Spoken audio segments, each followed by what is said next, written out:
Well, I say completed. We took part in the Devizes to Westminster International Canoe Race a couple of days ago on Saturday, overnight Saturday.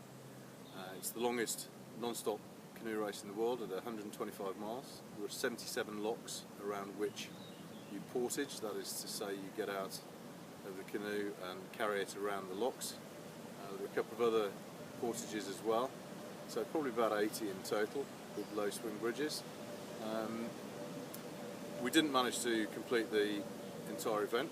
The conditions were very much against us. We had a very strong headwind for the first 20 or 30 miles of the course, which is on the canal, the Kennet and Avon Canal. And then it got very, very cold, minus 3 or 4 degrees all night. In fact, at one point our rudder actually seized up. We thought we'd make this little video to thank the various people that have invested their time and effort and energy in supporting us. And here I'll hand over to Ben. This is it's very much a team event, this, and we rely on the people supporting us. We had 2 crews. We had Gail Dodwell and we had Caro Beggin, and Keith is backup for them. We also had another car as well, and that had Jordan Johnston and Pete Hill. Now, it's one thing getting in a canoe and just canoeing as far as you can get, but one of the key points to this was actually getting enough energy in us to be able to sustain the paddling for what turned out to be the best part of 18 hours at the point we gave up at Marlow, and that was at 70.5 miles in. Massive thank you to those people. Couldn't have done it without you. That's the bottom line, and that's why we thought we'd put this video together, just to sort of recap of what's happened, what we've been through, and why we've done it. And Ed can go into the charity bit there now. Yeah, just say a little bit about the couple of other people that helped us. Ben talked about the energy that you need to get into to sustain this sort of I suppose relatively low level but continuous physical activity over 17 hours.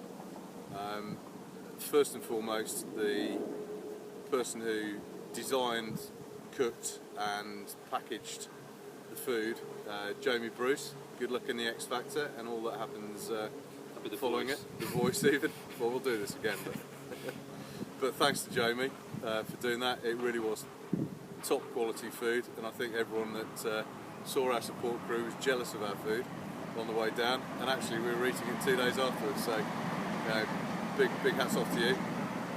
Secondly, Jo Franks from the Yoga Centre Plus in Henley. She massaged our weary limbs halfway down the course and actually prepared us over the couple of weeks beforehand to make sure that we didn't have any of those sort of niggling injuries that tend to get in the way of this kind of marathon effort. So thank you to you guys. If we go on to the charity, we had an opportunity to raise a bit of money and get a bit of awareness for a charity. We chose to support a charity called Talking to Minds, which originated as a military veterans charity which helped military veterans with post-traumatic stress disorder. Started by a chap called Bob Paxman, ex of the Special Air Service, and joined by a number of ex-servicemen, so it was veterans helping veterans. But very soon after starting they realised that actually the wider community needed serving with post-traumatic stress, for example Blue Light Services and other people who'd been through stressful situations. And so it's now like helping like. So we thought that was a pretty good charity to help. We got in touch with Bruce Martin, an old friend of mine who's one of the senior coordinators with Talking to Minds, and he helped us put together a little package so that we could get some awareness to the charity. And thanks to some other sponsors, we also managed to get their social media involved and get the charity's name a bit further around. I'll let Ben talk about the sponsors. The sponsors that got involved were brilliant. To start with, we got Beck off UK behind us. and that started the ball rolling. There was a lot of kit to sort out. The boats you can see behind us, they're not cheap. We've got specialist paddles, it's all carbon fibre, and we also had to look at the kit as well.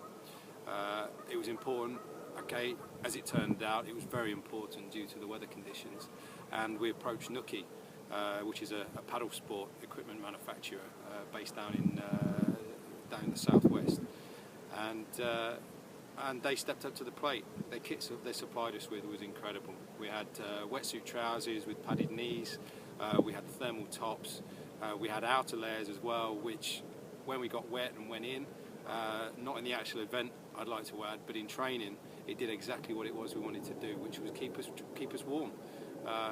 What a lot of kit was doing before we got that kit was we were getting very cold and we were getting into a lot of trouble. So this allowed us to capsize and then carry on paddling, which was excellent. We also got involved. Yoga Central Plus, as we already mentioned. Joanne Franks sorted us out. She got us set up. She sorted the massages out before we started, and at the halfway point as well. That was a real reset for us, which was the idea. So we could get back out on the water at the halfway point and carry on as if we were going to get to the end. We also got on board a company called Bremont Watch Company, and their ethos is tested beyond endurance. It's the way of thinking behind the company was brilliant, and we just love to be involved with them. They've supported me before on other projects, and it was great fun meeting everyone and letting them know what we were doing. We also got involved, my company, Innate, and with web design and stuff like that, but I used that as a way of promoting my business, which rightly so. Ed and his company, Portreeve, thought we'd give them a mention. A bit of catering and event supplies. Who else have we forgotten? I'm sure we've forgotten quite a few somewhere along the line, but no, everyone who got involved, and actually the general population, particularly in Henley-on-Thames, have been incredibly supportive. Even though we didn't manage to go the full distance, a lot of people have been immensely supportive. We haven't had anyone think that what we did was anything other than really fantastic, and that makes you feel good and makes you want to do it again. Makes you want to do more of this, the same kind of thing. I ought to point out here that it was actually New Year's Eve, so less than 100 days ago, that I said to Ben, or in fact Ben brought up the idea of doing a number of challenges that had a physical and a mental edge to them, and I suggested that he might like to try the Devizes Westminster canoe race. Ben had done some paddling in the past, and I managed to cajole him into doing it. So about 8 weeks ago we went for our first paddle. We tipped ourselves in at Aldermaston almost straight away.